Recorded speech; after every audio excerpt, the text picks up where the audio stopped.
All right, Shalom. First and foremost, all praise and glory is unto Yahweh, Bahashem, Yahushai, Bahashem, Harachach Vadash, that belong to our apostles, the bishops, the elders of the great millstone who teach and rule well. And greetings, salutations, blessings, much love, and hope to you, hopeful elect out there. Shalom unto you.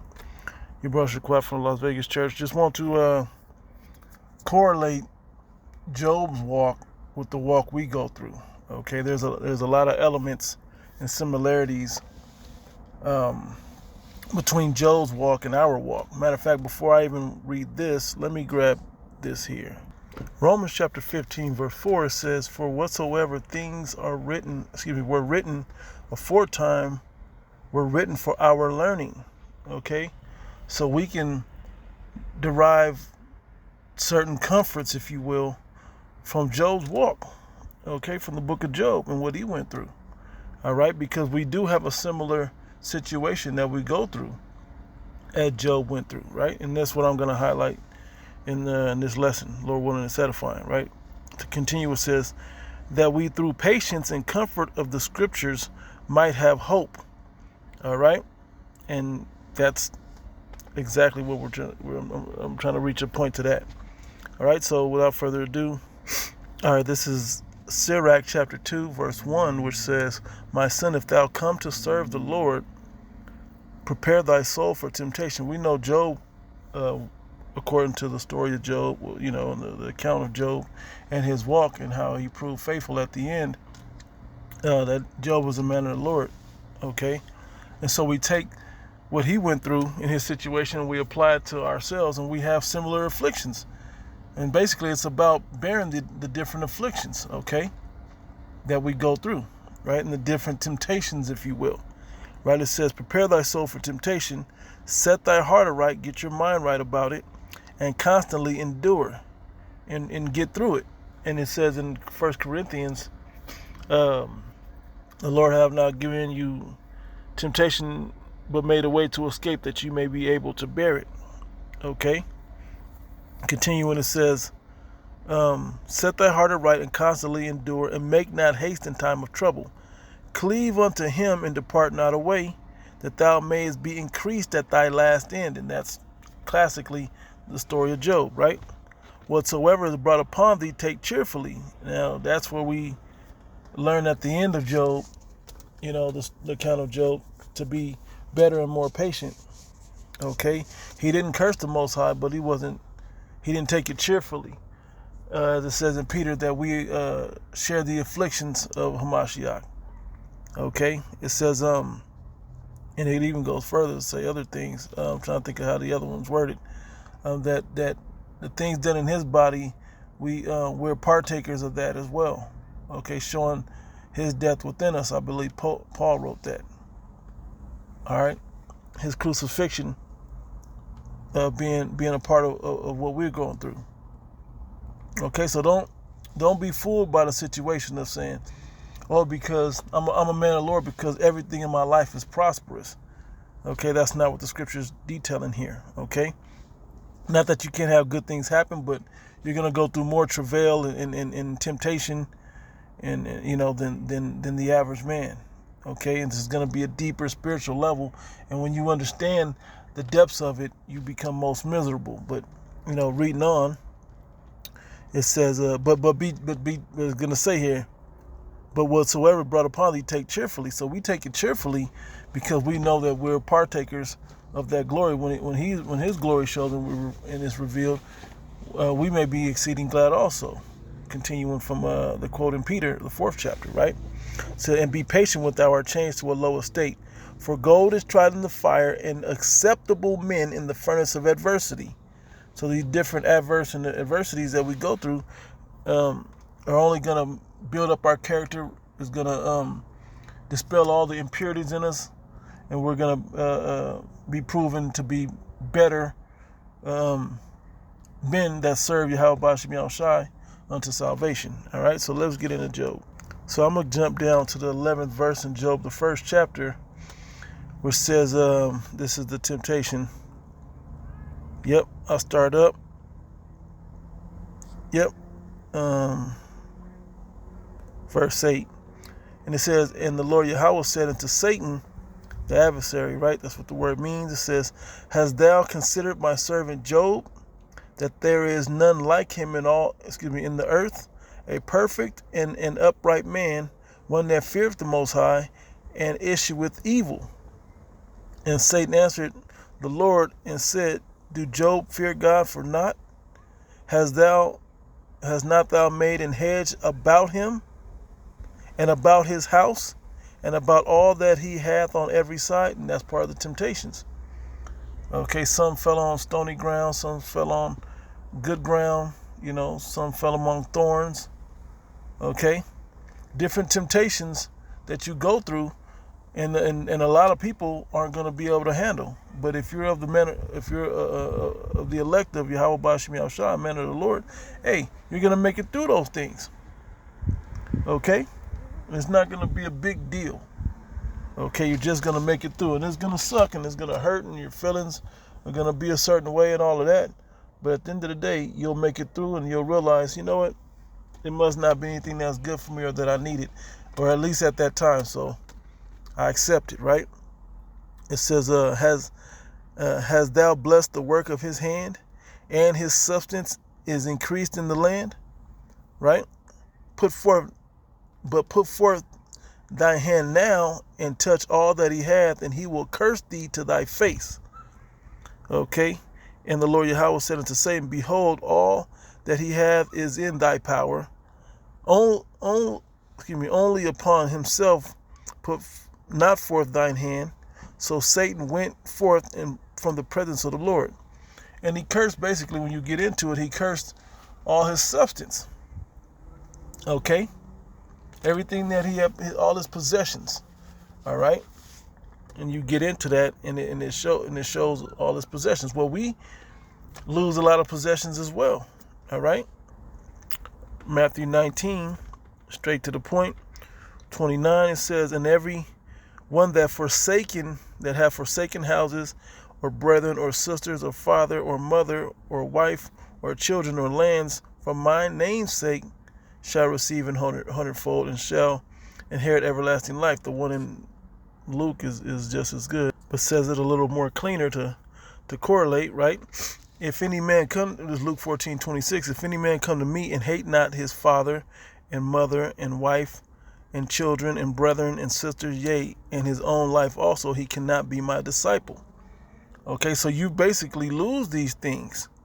Okay, and whosoever do not bear his cross and come after me cannot be my disciple. Now look what this says.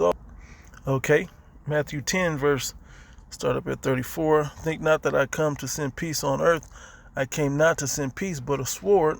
For I am come to set a man at variance against his father, and the daughter against her mother, and the daughter-in-law against her mother-in-law. And a man's foes shall be they of his own household. He that loveth father or mother more than me is not worthy of me, and he that loveth son or daughter more than me is not worthy of me. And he that taketh not his cross and followeth after me is not worthy of me. He that findeth his life shall lose it, and he that loseth his life for my sake shall find it. He that receiveth you receiveth me, and he that receiveth me receiveth him that sent me. All right? So it's showing you got to prefer the Lord before all these things. And a lot of times you're going to lose all of these things. Okay? You're going to lose all of these things. All right? 1 Corinthians, because Paul wrote about it as well. 1 Corinthians chapter 4, straight to the point, verse, I'll read it because it's all good. I'll start up at 9. It says, For I think that the Most High set forth us, the apostles last, as it were appointed to death, right? Then you got us on a crash course, man, a crash mission. Okay? Are we even set up to succeed? Well, that crash course is going to be a sifting process between the elect and those that are not of the elect. Those that make it, that can endure, and those that do not. Okay? Job made it through. It says, We are fools for Hamashiach's sake, but ye are wise in Hamashiach. We are weak, but ye are strong. Ye are honorable, but we are despised. Even though we are honorable in what we do, we're still despised among the people. People don't reverence what the prophets are out there, the public service that we're out there providing from the Heavenly Father. It's a spiritual public service that we provide. Okay? But the people don't want to hear the message. They don't want to take it, seriously. All right? Continue on. It says, even unto this present hour, we both hunger and thirst and are naked and are buffeted and have no certain dwelling place and labor, working with our own hands, being reviled, we bless, being persecuted, we suffer it. With all the information to salvation in the kingdom of heaven and the understanding through the Holy Spirit given unto us, we can't even live off of that like the pastors do, like the people of the world do. The world don't hear us and don't connect with us. Okay? But we still have to continue the mission that the Heavenly Father gave unto us. Okay? And it can be quite frustrating that you watch the people of the world win. They win and are accepted, but you can't be. But that's the role. Can you endure that and still stay focused on the mission? Can you persevere through it and still stay focused on the mission? Taking all your resources and a lot of brothers come into this truth and your woman leave you if you had one when you came in, or you went from having them so-called dime pieces, type women, and then you by the time you're in the truth, you realize, what, having a 6 or a 7 is just as cool. Matter of fact, it's probably better. Matter of fact, your grading scale now changes. Okay, and then you really start to see the truth, or them world imaged women, that you once considered 8, 9s, and 10s. Now you see the deficiencies in their character, and now they're down to 4, 5, and 6s, or even lower. 3, 4s, and 5s. Okay, and then now the average woman, the woman with the good nature, the good heart, the sincerity, the genuine spirit of her, now you're starting to rate her a lot higher, as you're not going solely upon her looks as you once were. Okay? But you'll lose it all. Good jobs and money, Jake get evicted and be homeless, not just damn near, but be homeless and figure it out. Jake have a solid looking, decent running car. Somebody come across and smash it, and then not only do you not get the insurance claim on it, but now you riding a bike or catching a bus, so is your mode of transportation. But all these things are to make us better. All right, and that's just the things around us, right? So going back to Job, wait a minute, let me read a little more. Being defamed, we entreat, we are made as the filth of the world, because we don't have a life, because we don't know what happened at the BET Awards or whatever. We don't know what happened. You've been watching the Olympics? You don't know, because I ain't got time to tune in. I may catch some highlights, but I ain't got time to tune in. What's the medal count? I don't know what the medal count is, nor do I care. I ain't got time to be distracted with bread and circuses. I got other things that are more prevalent in my life. Okay? We're not concerned about all those other things like we once were. And you're going to lose family because of it. Even in Peter the 4th chapter says it as well in there.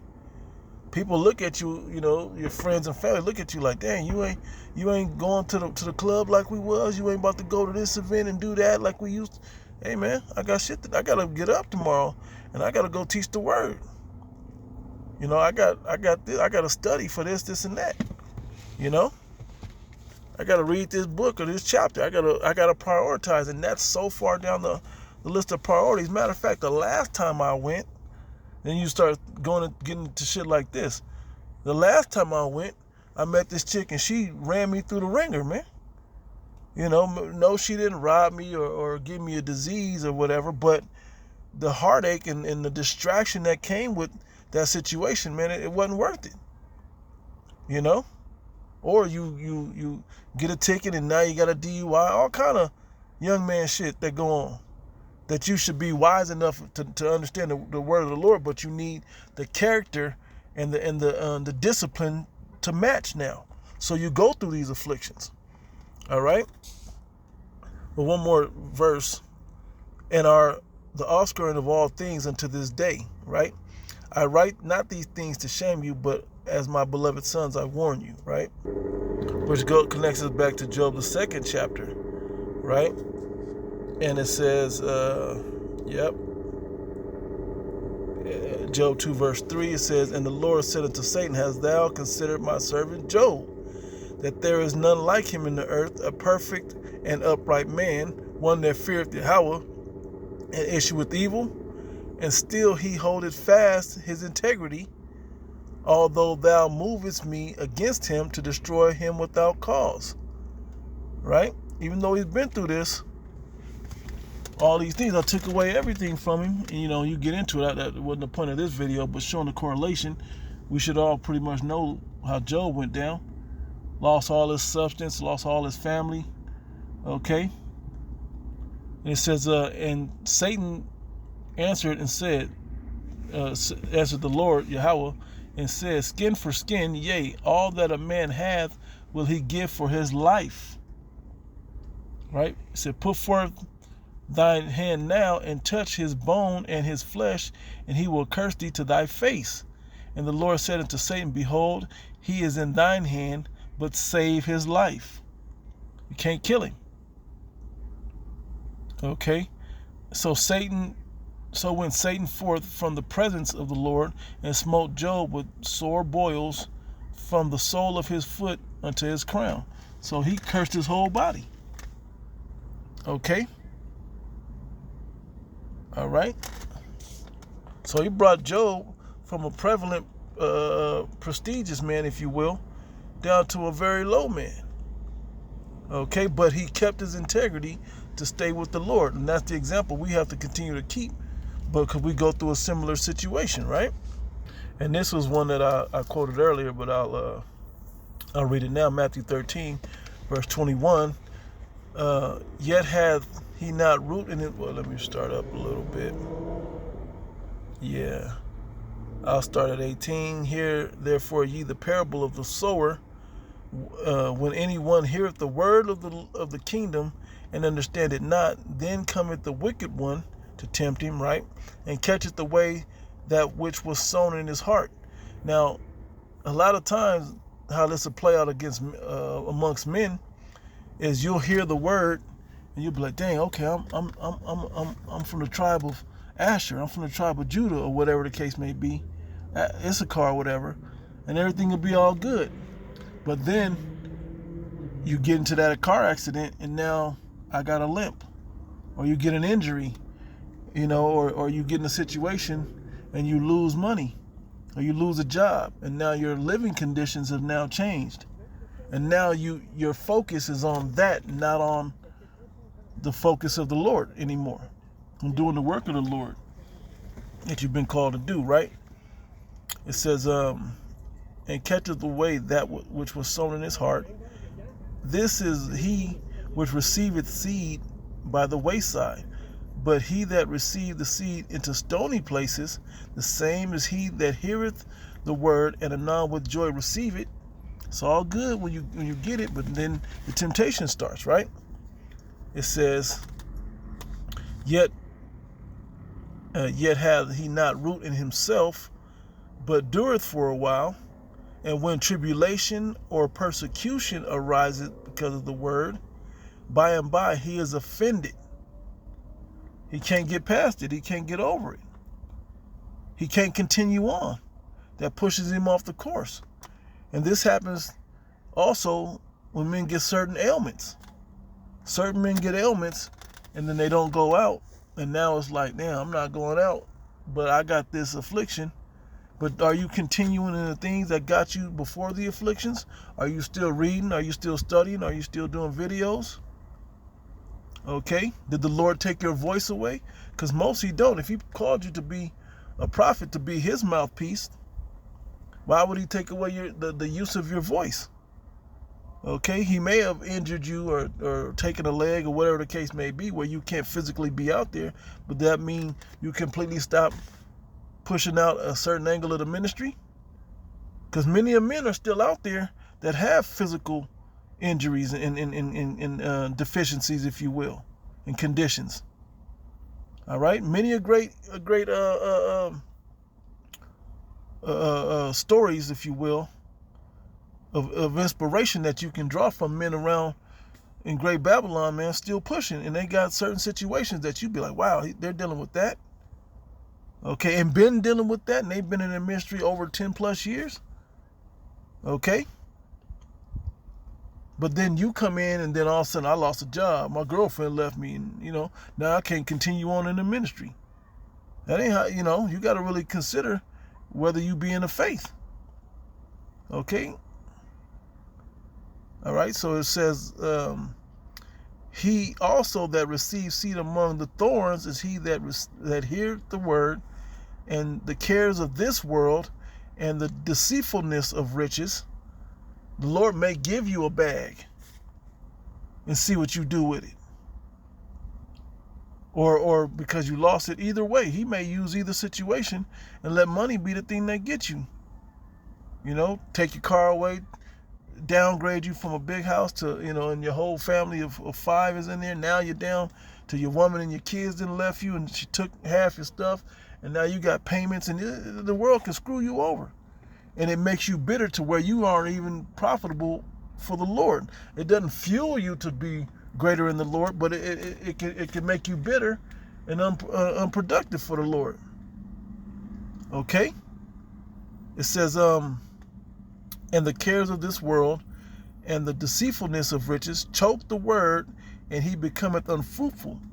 We had an example of a guy in this camp here in Vegas that happened to. Okay, he moved to Vegas from where he was from, and he went from, coming into the truth, and the Lord took all the other situations of his prestige from him. He had to live an honest life, instead of the money getting life he was living before, and he got down on the low. And then the Lord would just give him enough to sustain him, with a little stress on it. He had to stay focused, but when he wasn't making it like he wanted to, he fell back into the world. Okay. So here's the final verse, verse 23. And he that receives seed into the good ground, this was Job. Okay, because no matter what the Lord sent him through, and the elect is going to have this story. No matter what you're sent through, you're going to endure through it. All right. But he that receives seed into the good ground is he that heareth the word and understandeth, and which also beareth fruit and bringeth forth, right? And so, you know what? I'm still going to continue to move forward. Some in 100-fold, some 60, and some 30. He continued to be profitable unto the Lord in all his situation. All right. 1 John 2, verse 15, love not the world, neither the things that are in the world. If any man love the world, the love of the Father is not in him. Okay, so you got to endure these things. You shouldn't be so connected to these things. And really, if you understand how this word is going and how the world and the word prophesy how this thing is going to go down, when this thing collapses, whether it be the economy or just society itself collapses, the family structure, all these things collapse, and you're attached to them, you're going to go down with them. So we're detaching from these things so we can still keep our integrity and our character in righteousness with the Lord.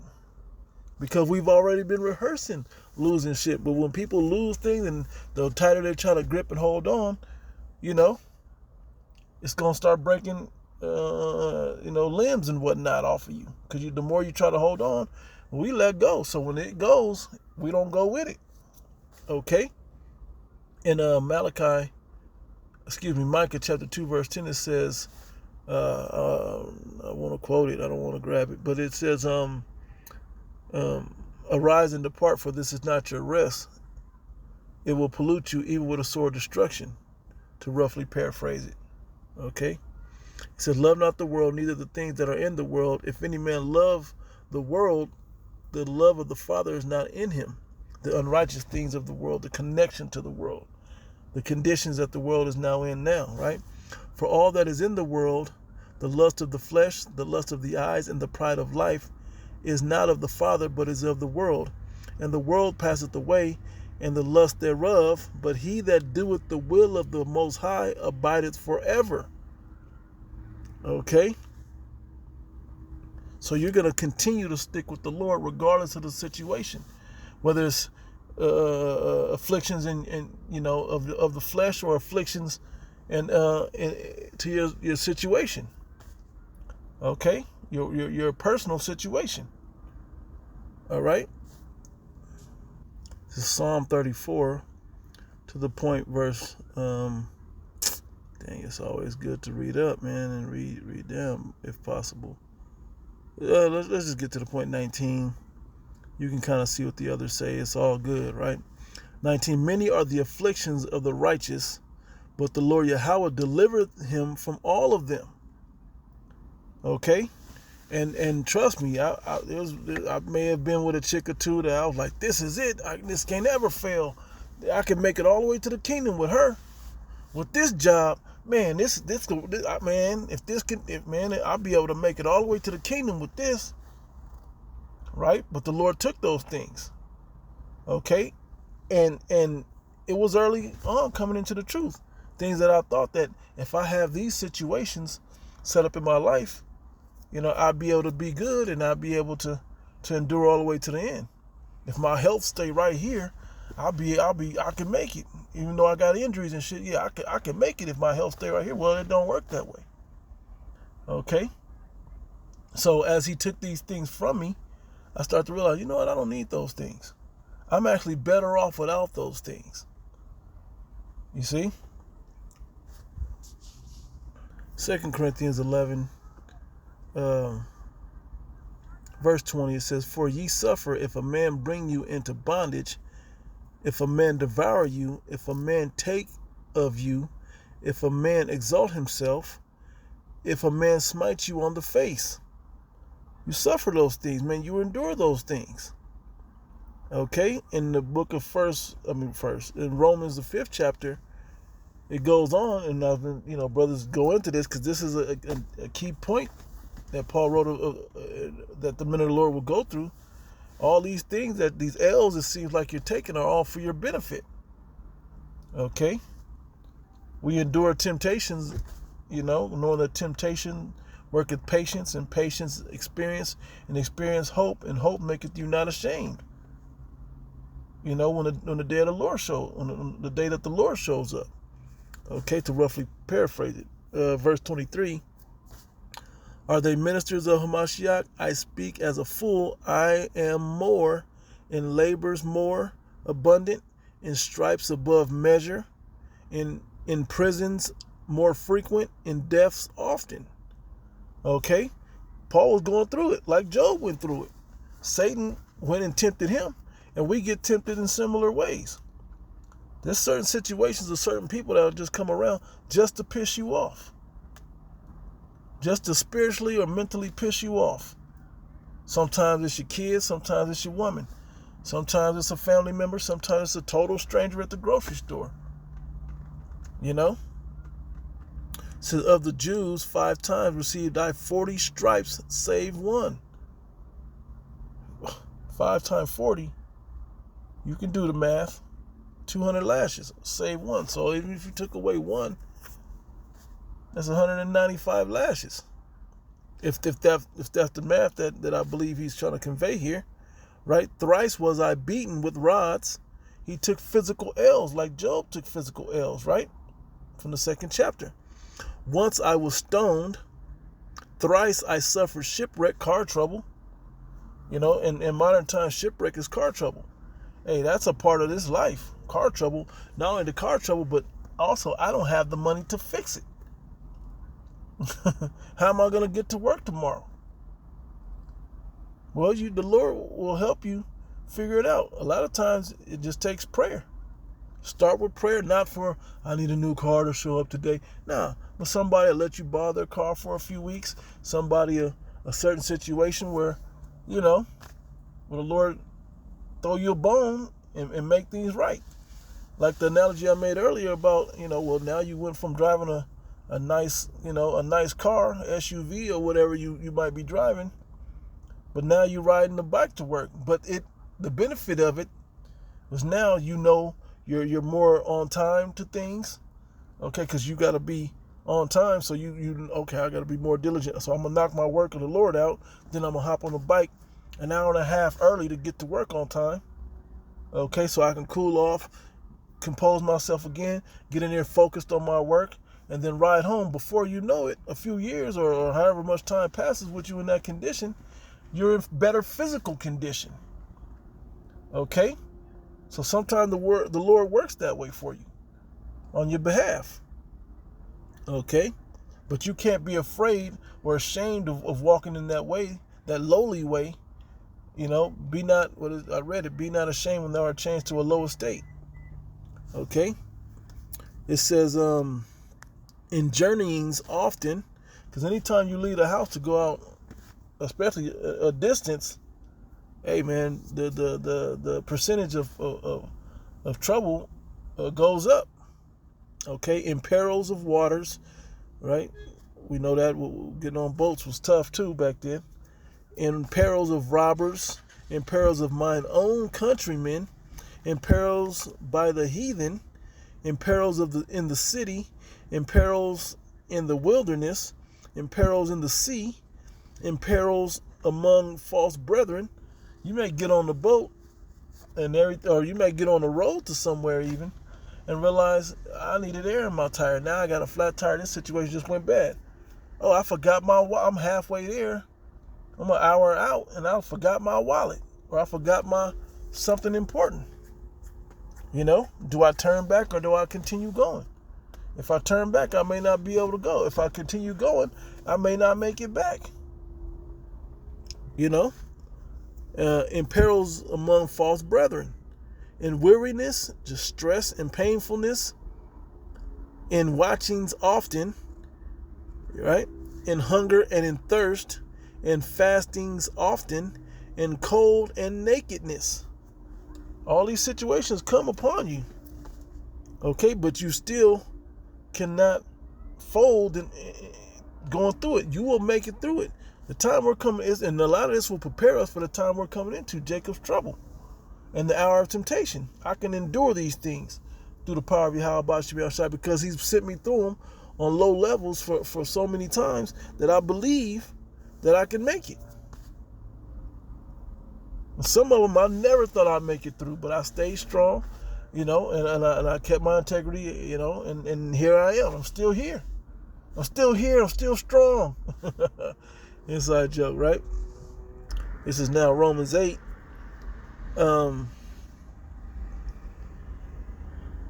Verse 35, who shall separate us from the love of Hamashiach? Shall tribulation or distress or persecution or famine or nakedness or peril or sword? Now, it made me think when I began to read this, Paul was like, even though Paul went to the spirit world, he realized it was more needful that he come back for the ministry's sake. He didn't finish his course at that time. Okay, he had to come back and still put out the rest of his work that he needed to do. Okay, continuing on, it says, as it is written, for thy sake we are killed all the day long, we are accounted as sheep for the slaughter. Nay, in all things we are more than conquerors through him that loved us. For I am persuaded that neither death nor life, nor angels, nor principalities, nor powers, nor things present, nor things to come, nor height, even the Jacob's trouble and all the perils of prophecy, right? Nor height, nor depth, nor any other creature shall be able to separate us from the love of Mashiach, which is in Yahushua Mashiach, our Lord. The love of the Most High, right? And it's funny, a brother on the chat posted a few years back when the brothers had when them German shepherds ran up on the brothers, man. Okay, and any other creature, and people ran up on you, and beasts of the field, you know, and in certain situations, you see yourself in it, but they stayed faithful, they stayed strong, and wasn't moved by it. All right. So we can't let anything, any situation or condition, like Job, separate us from the love of Hamashiach, or Yahweh Ba'ashem Hamashiach Yahweh Shai. Okay? We can't be moved by it. It's just more that we have to, okay, if I'm in it, that means I'm in it for a reason. Let me let me, search to find the lesson out of it. Let me go through it. And Lord willing, I'm edified and built up to the lesson. Whether it's just to be able to endure, just not so I don't get on high-minded on a certain level. Okay? Just because, like Job seemed like his situation was just because. But Job came out with a better mind state at the end of it, because he knew he was doing the righteous things, but he didn't like the persecution that came. So he was like, damn, what did I do? People were like, oh, you must be a wicked man. You must not be doing it right. The Lord ain't working with you, man. You saying all these things like, no, man, I'm doing everything right. And Job became, upset about it. But at the end, he looked at it like, you know what? The Most High must be doing this for a reason. Then you get to them last few chapters, 38, 39, 40, and you start to see the Most High was like, I did this to you. Now you have a better mind, and I'm going to replenish all the things. So with these new things, whether you have it or not, you still know that being with me is where the real treasure is at, where the real family is at, where the real riches is at. As it says in Sirach, I believe it's the 11th chapter, it goes, it is an easy thing for the Most High on the dead one's death to make a poor man rich, or something to that effect. Okay? He can change a condition in the snap of a finger if he chooses. Okay? He can bring you back from the dead like he did Yahweh Shai. He brought Yahweh Shai back and gave him the power and the glory. Okay, for 40 days, and then took him up out of this world. All right?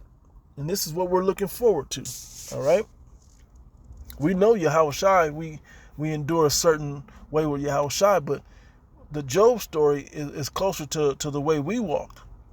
Okay? Because we didn't have to bear all the sins of the nation like Yahweh Shai, but we bear our own, and we just bear the conditions of the ministry that we're given, the position we're given. And it's particular to each of us for a good reason when you really understand it. All right? Book of Revelation, chapter 3, verse 10, straight to the point. Because thou hast kept the word of my patience, I also will keep thee from the hour of temptation, right? Which shall come upon all the world to try them that dwell upon the earth. Okay, so you got to stay steady with your integrity and stay rooted in the Lord. Stay grounded and founded, with a strong foundation in the Lord.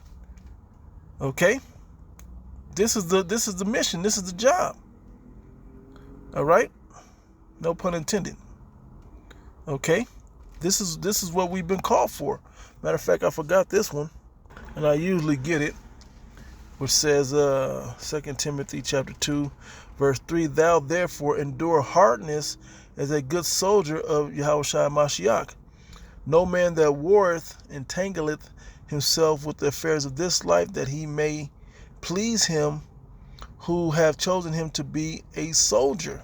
Another one, 2 Esdras 14:14, let go from the mortal thoughts, cast away the burdens of man, put off now the weak nature. Okay, we can't keep this same weak-minded spirit about being so connected to the world and the things of the world that we lose sight and focus. And when I say weak nature of things, that's that they have put off the mortal and put on the immortal. They have put off the corruptible and put on incorruption. Okay, we got to keep the immortal spirit of the scriptures and the incorruptible belief and faith in these scriptures until the end. Okay, because your flesh is weak, your needs are weak, and I didn't get Matthew, but it comes up, Matthew the 6th chapter. Seek ye first the kingdom of heaven, and all these things, and its righteousness, and all these things shall be added unto you. Okay, the Lord know you have need of all those basic necessities. He's going to take care of those things. He said, my servants shall eat, but you should be hungry. My servants shall drink, but you should be thirsty. So on and so forth. All right? And I believe that's in the 55th chapter, or even the 65th chapter of Isaiah, right? I got to read 15. Set aside the thoughts that are most heavy unto thee, and haste thee to flee from these times. Pray that these times move speedily to them and through them. Okay, that we can make it to the end. It's the Yahushua himself said, how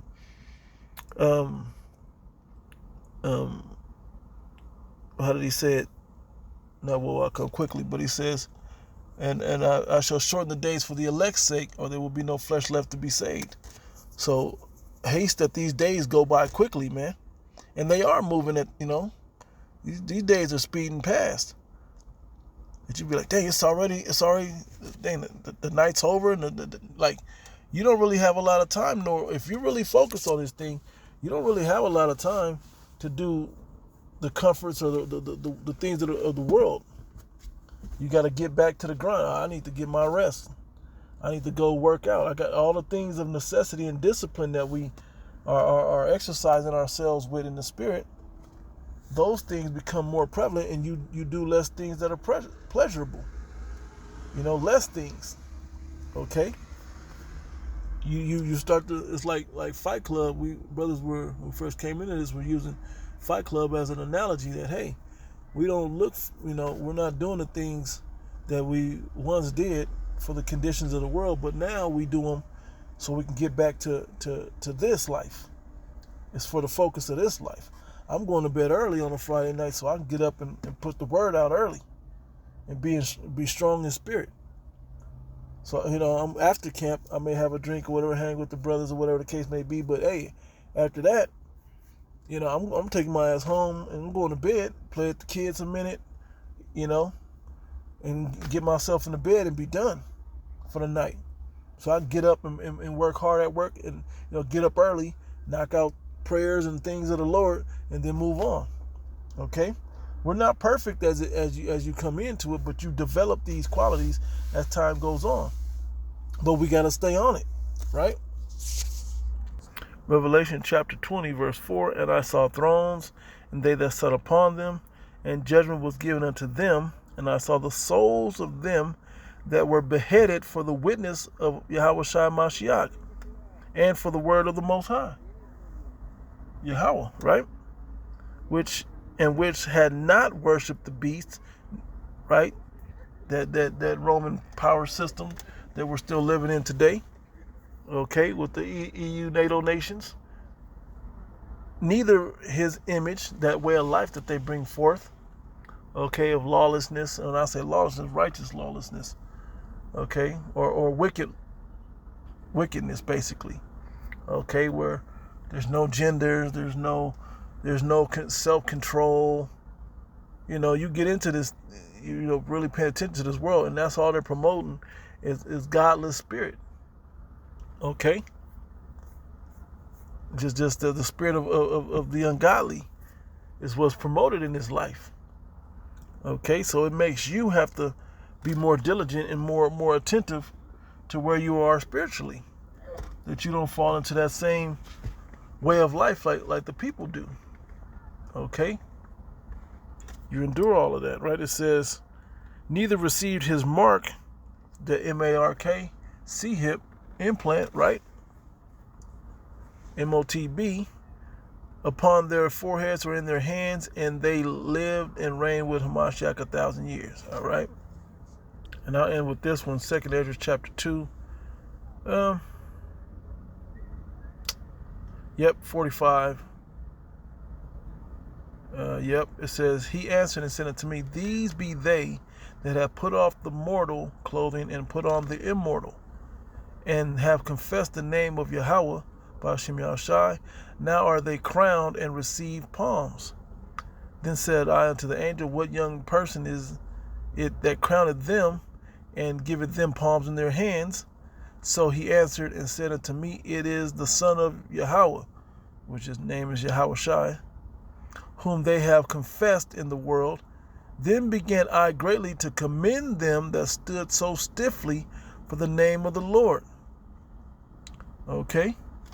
And you got to stand stiffly for the name of the Lord, like Job did. When you realize all the shit Job went through, and then you realize also how people talked to Job and treated him. His woman was talking shit, cursed the Most High and died. Look at you. You're all effed up.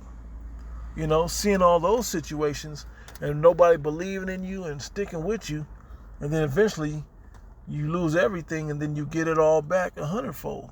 I forgot which fold Job got it back in. Let me take a look. Job 42:10. And the Lord Yahweh turned the captivity of Job when we're in captivity. So we're on punishment. We're not supposed to be flourishing in this life. A lot of Christians misconstrue the meaning of what this situation is.